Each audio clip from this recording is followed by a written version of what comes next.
Micha 6 vers 8 vra een van die belangrikste vrae wat jy kan vra. Wat verwag die Here van jou? En dan gee dit 'n duidelike en eenvoudige antwoord. Om reg te doen, liefde en trou te bewys en nederig saam met jou God te lewe. Dis een vers met 3 bewegings, maar dis 'n lewe. Dis kort genoeg dat 'n kind dit kan memoriseer en diep genoeg dat dit 'n heilige heel pad huis toe kan dra. Vandag fokus ons op die tweede frase, om liefde en trou te bewys. In eenvoudige woorde is dit om goed te doen met deernis. Nou ja, deernis is nie altyd maklik nie, né? Veral nie in 'n wêreld en in 'n land met soveel swaar kry en uitdagings nie. Ons ry van Sandton na Alexandra en onmiddellik is ons in 2 verskillende wêrelde. In die een is dit afsprake, cappuccino's, opsies. In die ander, lang rye, berekeninge en 'n stryd om oorlewing. En ons leef tussen hierdie 2 wêrelde. Ons is getrek om te help en ons is getrek om weg te kruip. Ons wil omgee, ons is ook moeg. Ons ken compassion fatigue. En dis nie 'n harde hart nie, maar 'n moe hart. So hier is ons vraag. Hoe leef ons Micha se oproep om deernis te bewys op 'n volhoubare manier wat deur God gelei word en wat lewe bring? En hoe deel ons hoop in 'n samelewing wat dikwels agterdogtig is, van woorde soos kerk, geloof, selfs evangelisasie, herinneringe van druk of skynheiligheid kan wakker maak. So ons wonder, as ek oor hoop praat, gaan mense dink ek probeer iets aan hulle verkoop? En so om ons te help om deernis te kweek, nooi ek jou om saam met my een van Jesus se bekendste stories te verken. Jesus wat vir die 5000 kos gee. Kom ons lees dit saam. Die apostels het na Jesus toe teruggekom en vir hom alles vertel wat hulle gedoen en wat hulle die mense geleer het. Omdat daar voortdurend talle mense gekom en gegaan het, sodat hulle self nie 'n kans gekry het om te eet nie, het Jesus toe vir hulle gesê, kom julle nou self een kant toe na 'n stil plek en skep 'n bietjie asem. Hulle het toe perskuit na 'n stil plek vertrek waar hulle alleen kon wees.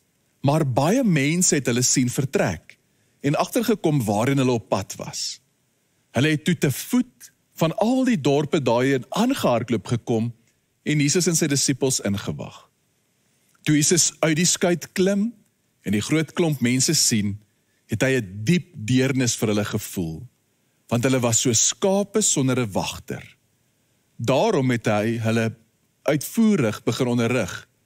Toe dit al reeds laatmiddag begin word het, kom sy disippels en sê vir Jesus, dis 'n verlate plek hierdie, en kyk hoe laat is dit al. Stuur die mense weg, sodat hulle op die omliggende plase en in die dorpies iets kan gaan koop om te eet. En hierop antwoord Jesus, gee julle vir hulle kos. En hulle sê toe vir hom, dit sal 'n eislike bedrag kos om brood te gaan koop om vir hulle te ete te gee. En hy sê toe vir hulle, hoeveel brood het julle? Gaan vind uit. Toe hulle dit vasgestel het, sê hulle, 5 brode en 2 visse. Daarna sê Jesus vir die mense om groepe te vorm en op die groen gras te gaan sit. Hulle het toe in groepe van 150 gaan sit. Jesus het die 5 brode en die 2 visse gevat, na die hemel toe opgekyk en God gevra om die kos te seën. Toe breek hy die brood en gee dit vir sy disippels om aan die mense voor te sit. Hy het ook die 2 visse onder almal verdeel. Hulle het almal geëet totdat hulle genoeg gehad het. Later het die 12 mandjies vol oorskietkos en vis opgetel, 'n volle 5000 mans het van daardie 5 brode geëet. So vandag verken ons 3 vrae. Waarom het Jesus deernis gehad? Hoe lyk Jesus se deernis? En derdens, hoe kweek ons deernis met 3 eenvoudige praktyke? Sien, samewerking en selfoorgawe. Nou voordat ons hierdie vrae ondersoek, wil ek jou net sê dat hierdie preek is nie daar om jou skuldig te laat voel nie. Skuldgevoel mag ons vir 'n oomblik motiveer, maar genade verander ons vir 'n leeftyd. Jesus het nie die disippels berisp nie, hy het hulle genooi om deel te wees van sy werk. En so het Jesus dan nie net die 5000 gevoed nie, hy het ook die 12 gevoed. En ek bid dat hy ons ook vandag sal voed. Nou wanneer jy na hierdie storie luister, Wonder ek, wat sien jy in jou verbeelding? Dat Jesus 'n piknik hou, reg? Almal sit rond op die groen gras, daar's rooi tafeldoeke uitgesprei en almal eet. Dit klink warm en idillies, né? Maar die historiese konteks vertel ons iets heeltemal anders.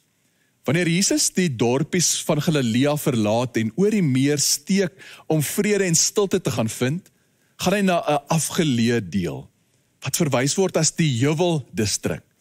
En sommige geleerdes glo dat dit die byeenkomplek was van revolusionêres, mense wat die Romeinse heerskappy weerstaan het en wou hê dat dit met geweld omvergewerp moes word. Nou, want net in die vorige hoofstuk sou jy gelees het hoe die marionetkoning Herodes Johannes die Doper laat vermoor het. Hy laat hom onthoof en sy kop word op 'n bord uitgebring om sy gaste te vermaak. So hulle soek revolusie, hulle is op soek na 'n leier. Johannes 5 vertel dat hierdie skare wou Jesus koning maak, selfs al moes hulle dit met geweld doen. Hulle wil 'n revolusie hê en hulle wil 'n leier hê. Nou wat ons by ons eerste vraag bring. Waarom het Jesus deernis gehad? Markus sê, Jesus het hulle gesien en hy het deernis gehad. Hoekom? Omdat hulle so skape sonder 'n herder was. Nou wanneer ons daardie woorde hoor, dan dink ons outomaties aan die herder van Psalm 23. Maar diegene wat dit in Jesus se tyd sou hoor of lees, sou onmiddellik dit herken as 'n ekho van Moses se gebed aan die einde van sy lewe. Hy bid dat God 'n leier sal aanstel, sodat Israel nie so skape sonder 'n herder sal wees nie, leierloos, kwesbaar en angstig. En Jesus sien hulle. Hy weet wat hulle dink, hy weet wat hulle soek 'n revolusie. Maar hy speel nie saam nie, want Jesus kyk dieper. Hy sien die honger onder die honger. Hy sien mense, nie massas nie. Hy sien gesigte, nie groepe nie. Nou ons almal het daardie honger, né? Ons honger na betekenis, na koneksie, na lewe. En ons probeer hierdie honger te vul, op soveel maniere, met meer goed, met hoër posisies, met nuwe ervarings. En ons dink dalk al wat ons nodig het, is om terug te gaan na hoe dinge was, of dat al wat ons nodig het, is nog 'n leier, 'n nuwe leier. En ons almal deel hierdie honger. Selfs die filosoof Jean-Paul Sartre, wat 'n selfverklaarde ateïs was, het een keer erken, that God does not exist, I cannot deny, that my whole being cries out for God, I cannot forget. Hy erken nie meer, die menslike hart, honger, roep na God, selfs wanneer dit weier om daarvoor 'n naam te gee. Maar God ken ons honger. Hy ken die skare se honger, en daarom het hy deernis. Dit bring ons by ons tweede vraag dan, en hoe lyk Jesus se deernis? Nou eerstens, Jesus raak betrokke.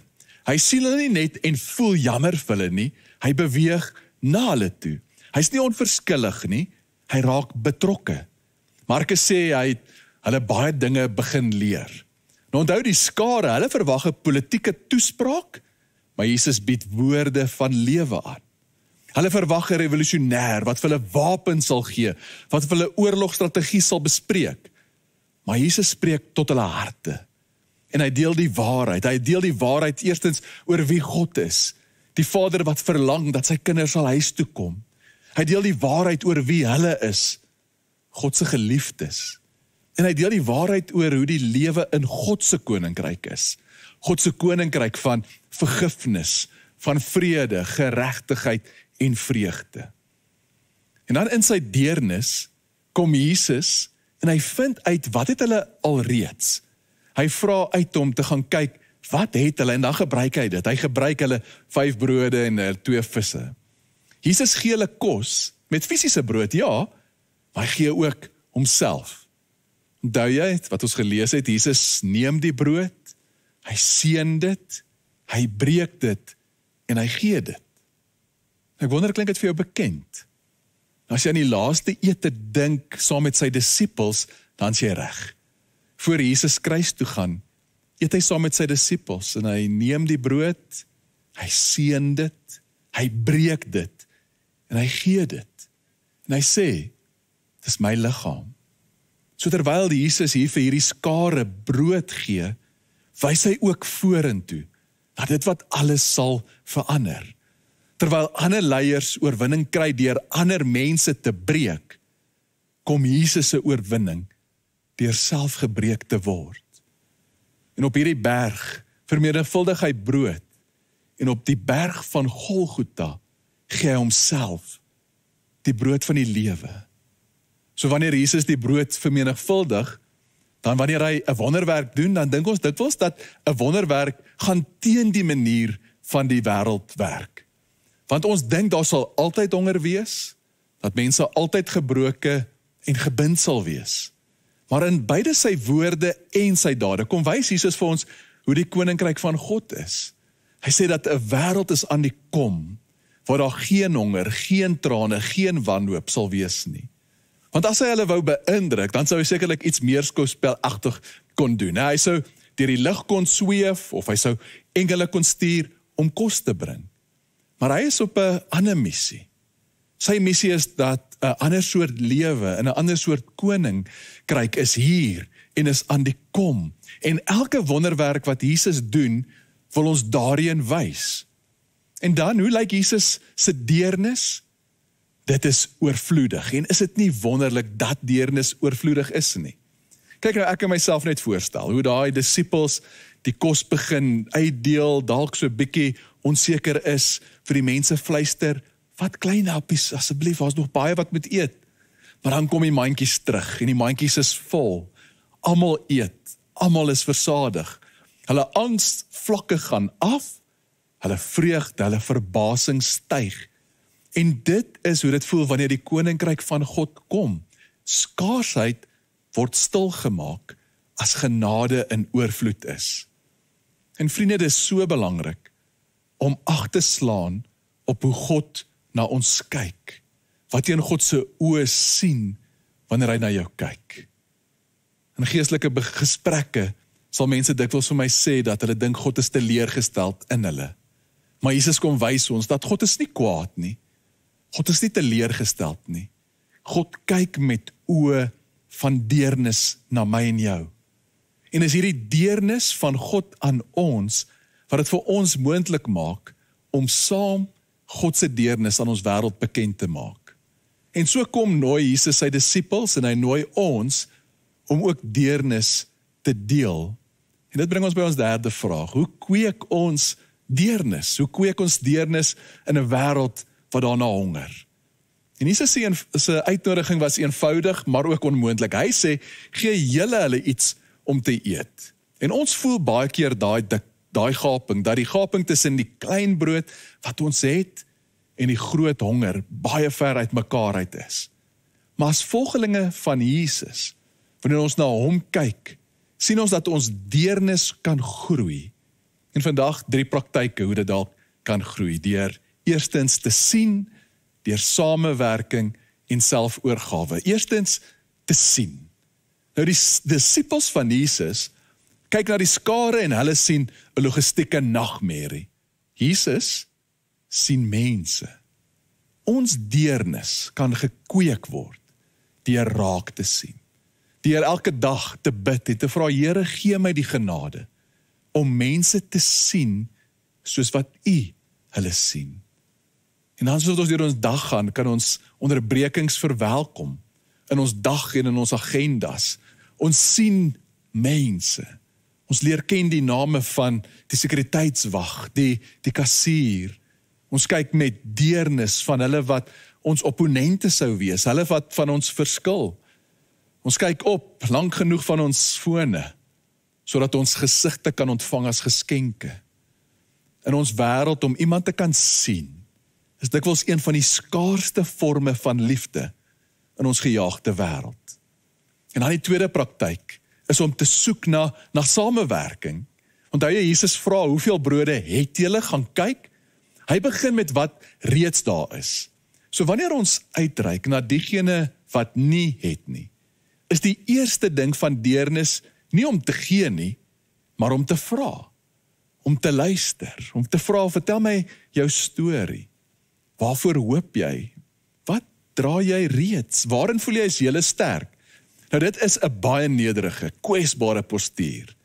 Want Jesus gee daarmee vir die skare waardigheid. Hy gebruik hulle brood, hulle vis. Hy laat nie brood uit die hemel uitval nie. So om met wysheid deernis te kweek, soek ons eerste na die bates, voordat ons die laste begin lys. Ons sien die gawes raak wat God al reeds in mense se lewe geplant het, lank voor ons daar aangekom het. En so kan ons hoop deel. Ons kan op 'n ander manier evangelisasie doen. En evangelisasie is om dit wat ons het te deel. Dit is eerder 'n gesprek aan 'n tafel, as wat dit 'n speech op 'n soapbox is. Net hierdie week eet ek ontbyt saam met 'n vriend wat ek al baie lank ken, en hy's nie meer deel van 'n kerk nie. Hy sê hy stel baie belang in Jesus, maar hy vind die Bybel baie verwarrend. Hy dink die Bybel lei tot meer verdeeldheid en haat. En ons gesels en soos wat ek na hom luister, moet ek sê, daar was tye wat ek wou inspring. Ek wou vir hom antwoorde gee, ek wou hom reghelp, maar ek onthou, luister, en dis moeilik, né? Want ons almal dink ons is beter luisteraars as wat ons is. Maar terwyl ek luister en vra, kon ek ook respekvol my belewennisse deel, en so het die gesprek dieper gegaan. En hy sê hy wil aanhou praat. En dan derdens, ons kweek deernis deur selfoorgawe. Nou 5 brode en 2 visse vir duisende, dis lagwekkend klein. Maar in Jesus se hande word klein genoeg. Selfoorgawe, of surrender in Engels, is die gebed wat dit wat ons in ons hande het, na die Here se hande skuif.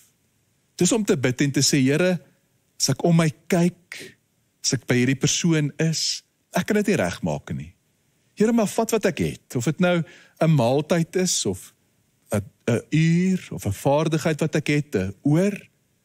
Here, vat dit, neem dit, seën dit, breek dit en gee. Ons is nie geroep om die hele wêreld se probleme op te los nie, maar ons is geroep om in die klein sirkel van ons lewe die saad van God se koninkryk te ontdek en dit getrou te laat groei. So laat ek 'n paar prentjies deel van hoe hierdie praktyke kan lyk. So daar's hierdie hoërskoolstudent wat elke dag alleen by die skool sit en eet. En stories word in die skool vertel dat daar's moeilikheid by die huis.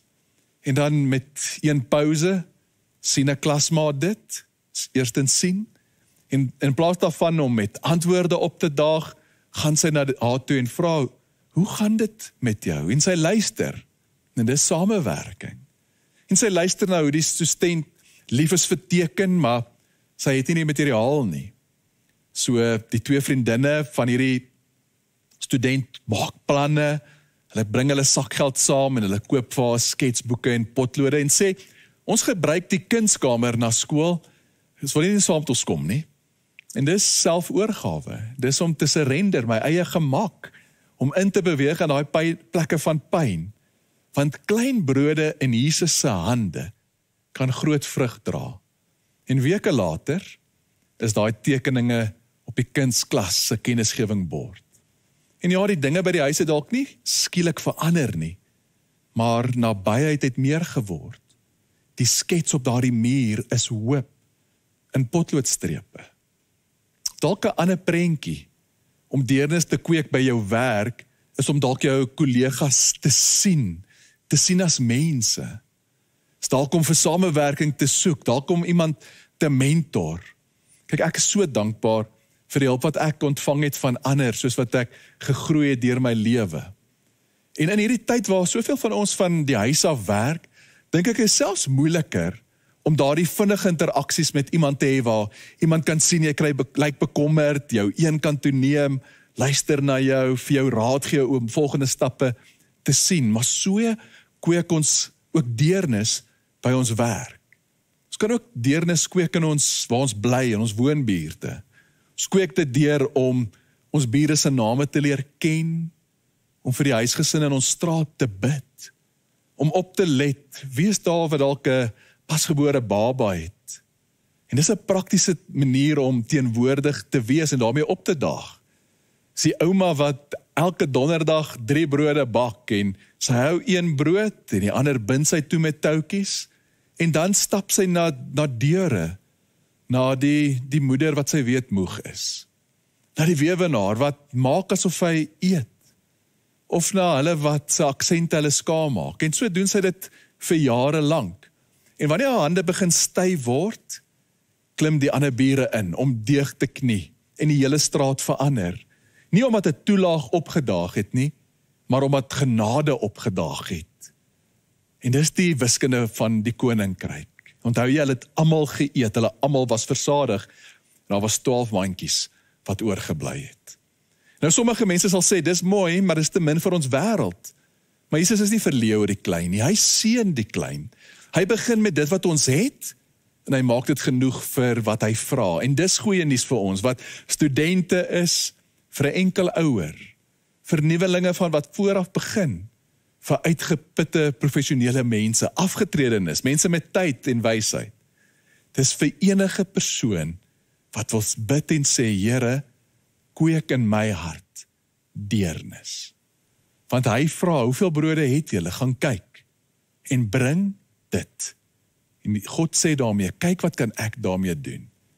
Nou hoe kan ons in hierdie wêreld die hoop deel wat ons het? Mense wil nie opgepreek word nie. Kyk, sommige mense dra wonde van seer kry, wat hulle in die kerk opgedoen het. So hoe praat ons van Jesus, sonder om mense in projekte te verander? Deur dit te doen soos wat hy dit gedoen het, deur met deernis te sien, deur betrokke te raak, samewerking te soek, en om te luister.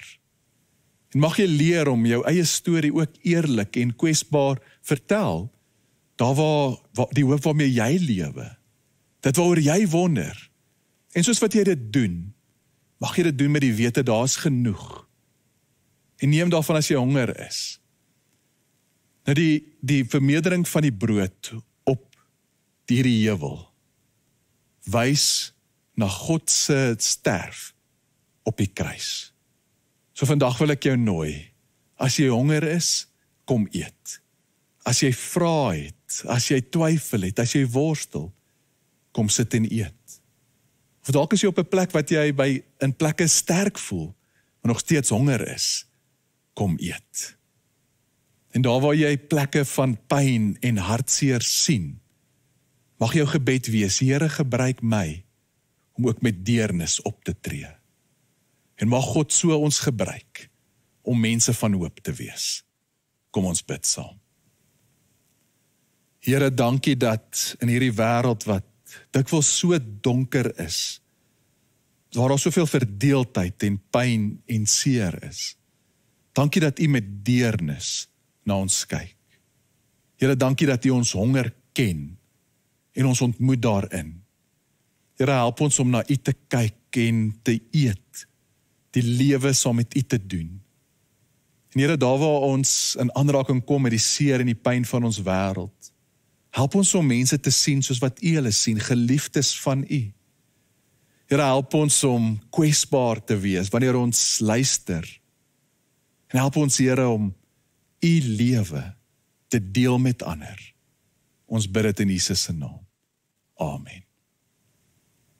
Ontvang die seën van die Here, die genade van ons Here Jesus Christus, die liefde van God ons Vader en die kragtige teenwoordigheid van sy Heilige Gees is en bly met jou.